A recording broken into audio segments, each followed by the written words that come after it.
నమస్తే, welcome to Suman TV. Mallaram అడవిలో ఉన్నాము. ప్రస్తుతం నిజామాబాద్ నుంచి బాన్స్వాడ వెళ్ళే ఇది మల్లారం అడవి అంటారు. మల్లారం అడవిలో గత కొన్ని రోజుల క్రితం ఒక యాక్సిడెంట్ జరిగింది. సుమన్ టీవీలో ప్రత్యక్షంగా కూడా యాక్సిడెంట్ గురించి చెప్పాము, ప్రయాణికులు తీసుకోవాల్సిన జాగ్రత్తల గురించి చెప్పాము. ఆర్ఎన్బి అధికారులు కానీ ఇక్కడ పోలీసులు కానీ దృష్టి పెట్టాల్సిన అవసరం ఉందని చెప్పినటువంటి క్రమం. ఒకవైపు ఫారెస్ట్ కావచ్చు, ఆర్ఎన్బి కావచ్చు, పోలీసులు కూడా దీనిపైన చర్యలు తీసుకోవాలి, జాగ్రత్తలు తీసుకునే విధంగా కూడా ప్రయాణికులకు అవగాహన కల్పించాలని చెప్పిన నేపథ్యంలో ట్రాఫిక్ పోలీసులు అయితే ఇక్కడ చూడొచ్చు, వాళ్ళు స్పందించారండి. ట్రాఫిక్ పోలీసులు కూడా దాదాపుగా వాళ్ళు ఎంత అయితే వాళ్ళ మేరకు ఉన్నటువంటి పరిధిలో కూడా ఇది సమన్వయంతో కూడి చేయాల్సిన పనిని ట్రాఫిక్ పోలీసులు అయితే స్పందించినటువంటి పరిస్థితి. ఇక్కడ పక్కన కల్వర్ట్ ఉందని చెప్పేసి ఒక హెచ్చరికలాగా ఒక బోర్డు పెట్టారు.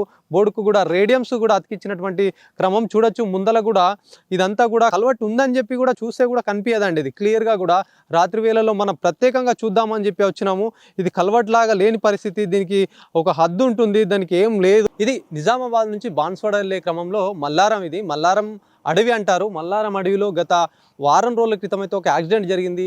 కుంభమేళ నుంచి ప్రయోగరాజ్ నుంచి వచ్చినటువంటి ఒక వాహనం బాన్స్వాడ వెళ్తుంది. ఆ క్రమంలో ఒక బైకును తప్పించబోయి అదుపు తప్పి కూడా ఇక్కడ పడినటువంటి సిచ్యువేషన్ ముందల, అంటే ఈ గండిలోనే పడింది. అయితే పోలీసులు కూడా దీని పట్ల జాగ్రత్తలు తీసుకోవాలి, పోలీసులు అవగాహన కల్పించాలి. పోలీసులు ఇక్కడ ఫారెస్ట్ కానీ ఆర్ఎన్బి ఈ 3 డిపార్ట్మెంట్లకు సంబంధించి కూడా ఇదంతా బాగు చేయాల్సిన అవసరం ఉందని చెప్పి గత 5 రోజుల క్రితం అయితే మనం ప్రత్యేక కథనం కూడా సుమన్ టీవీ ద్వారా కూడా ఇచ్చినటువంటి నేపథ్యంలో ట్రాఫిక్ పోలీసులు అయితే ఇట్లాంటి బ్యారికేడ్లు ఏర్పాటు చేశారు.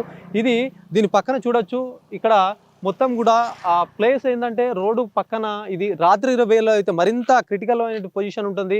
ఇక్కడ నుంచి వెళ్ళే వాహనాలు కూడా వస్తూ పోతూ ఉంటాయి. దానికి చాలా ఇబ్బంది తలెత్తుతాయి వాహనదారులకు. ఎందుకంటే ఏ మాత్రం అదుపు తప్పినా కూడా ఇట్లా లోతులో పడిపోవడం అన్నటువంటి పరిస్థితి ఉంటుంది. దీనికి ట్రాఫిక్ పోలీసులు కూడా నిన్న దాదాపుగా సాయంత్రం 5 నుంచి దాదాపు 8 గంటల వరకు కూడా కృషి చేశారని చెప్పచ్చు.